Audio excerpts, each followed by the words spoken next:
follow the Qlik on YouTube, you'll know recently, based on a video I posted, I had a real crisis, a personal crisis in my life. I ran out of Mountain Dew at home, and I needed to do some mapping to figure out how I could find the best, fastest possible routes to my favorite store, which is Quick Trip, to get some more Mountain Dew. Those of you, I'm sure some of you laughed when you saw the video. Some of you are thinking, that really isn't that big of a deal. Who cares about how you get your Mountain Dew any more than I care about how I get my coffee? Nobody cares. Well, the positive thing that came out of this was I believe I've introduced the concept of mapping to the world. I really do. I think I probably should win a Nobel Prize because I introduced this concept to the world. Nobody had ever seen anything like this before, where I mapped out travel areas and times in order to, and I know some of you are laughing. Okay, well, let's say I didn't maybe introduce mapping to the world, but at least the first uses for healthcare, because I had suggested once I had caffeine in my system that perhaps rather than mapping stores for Mountain Dew, we might want to do things like map out locations for, say, pharmacies, and then figure out, do we have patients living outside of, say, a 15, 20, 30-minute drive to the nearest pharmacy? There may be a lot of our patients that are living within areas that they have very quick access to pharmacies, while others may live on the outskirts, and we may have to consider those kind of things. Or maybe we'd map where the pharmacies are and cluster how many patients we have in those areas. At least I was the first to ever possibly introduce mapping in terms of healthcare. It's kind of the newest trend, you know, and personally I believe that as the Qlik Dork, I started that. Well, that is unless you've actually studied mapping, and then maybe you might be familiar with this guy, John Snow, very serious looking guy, who introduced mapping in a neat way. He looked at cholera and helped resolve the cholera outbreak by using mapping. And what he did was mapped each of the people who had passed away, their homes, their location, and began realizing there was clusters that were around certain wells. And he realized it was a well that was infected that was causing the problems. And so through that work, healthcare took a great step forward, as did the science of cartography or mapping. And so one of the things that we wanted to do was take that same data and see what we could do with it in Qlik GeoAnalytics. What could we do in doing that same thing? So we've got the latitudes and longitudes of all the location where people passed away, as well as the different pumps that were in those areas. And we were able to recreate this map. So this is John Snow's original work, and this is Qlik's work. And you might say, oh, good, you got some colored background. Big deal. Who cares about the fact that you were able to recreate this? Well, maybe it's not so much a cholera outbreak we would worry about. Maybe it's other factors in population health that we might be worried about. Maybe it's something a little more recent than an incident in 1854. Now maybe I got your attention, because maybe these same principles might hold.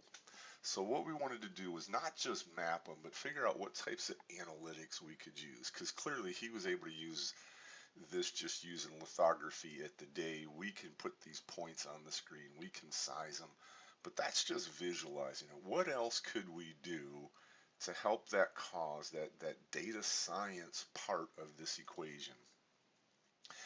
One of the things that we could do visually that he didn't have available was heat mapping. We can tell it to heat map based on where people are centered. So take those points, and using those points, sure enough, this one pump seems to be centered around an awful lot of the deaths in that area. So this heat mapping technology could have helped just as well, because then it would really draw your eyes to this one pump that's kind of at the center of everything. Um, That again, you might think of that as coloring, so maybe they could have done the same thing with colored pencils and darkened things in as they got there. So let's take a look at something a little more analytical in its nature. Um, we applied an analytics function here, a GeoAnalytics function called clustering, where we take a look at these locations and we actually try to create a cluster of the deaths. And if we do that to the data, we've really got three separate cluster points um, for these. And if we take a look at this particular cluster, you'll see that the cluster is centered right around that pump as well. So using even more advanced analytics where we try to cluster these things, we keep coming back. That pump is kind of the center of the universe in terms of this, which we all know was. But again, more importantly, how could we use these to figure out the center of some other issues that may be going on that are more modern? To take the same thing and go by closest, we can try to take the closest path to water. Where would these people have likely gotten their water from? And while this person may be closer to this point, based on the streets, they would probably not have walked that route to get there. They would have taken this easy path up this street to get to this pump. And again, based on using closest in terms of distance through travel distance, though, not just as the bird would fly, that is the closest pump for an awful lot of these deaths. Um, we could do one more thing. It's called Isochron Mapping. This was really what my travel areas was. This type of thing is, hey, we want to calculate these travel areas to places, how far we can get. This is something back in 1910. There was an isochron map, a neat term, huh? You always learn something when you watch Qlik that measured how far you could get from the railway. So these were, as I traveled on the railway, how far could I get in a certain amount of minutes, how far could I get in this many minutes, etc., etc. And this was all their known maps at the time, so that was kind of neat. That's way back in 1910. But hey, the story doesn't end there. Guess what? Back in 1881, they had a similar map for passage around the world. Kind of neat when you think about it, that travel area thing. Gosh, I guess I probably won't win a Nobel Prize. This kind of stuff has been out for an awful long time. And that's what's neat, I think, as you start studying any science like geoanalytics or spatial analysis or cartography. This stuff has been around a long time. We're just getting the tools to make it a little bit easier now. So applying the same kind of thing, the same travel distance thing that I did for finding my Mountain Dew, the same thing they did way back in 1881 and in 1910 for railways. Applying that same logic, we can take the points and say, hey, based on these different points, how far could you walk within 5 minutes? And so then we've color coded each of these locations to show where people could have walked within that 5 minutes. And then based on that, how many deaths occurred for people whose locations were within that 5 minute walk.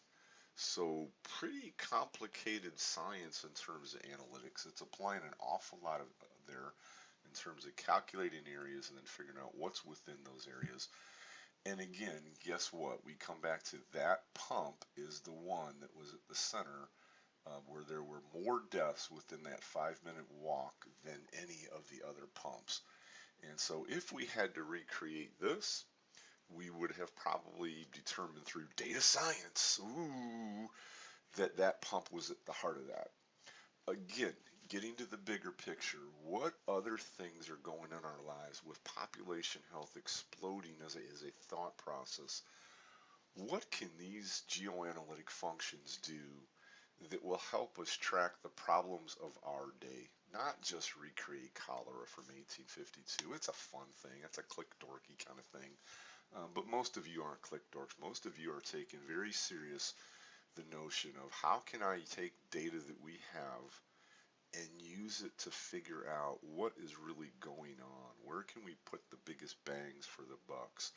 Um, what are these travel areas? Maybe these are travel areas or isochron mapping for other social determinants we have going on.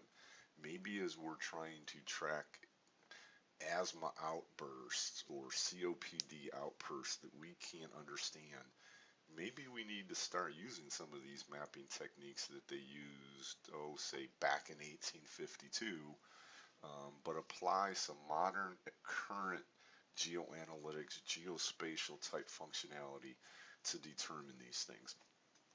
Hope you've enjoyed this walk down memory lane, so to speak.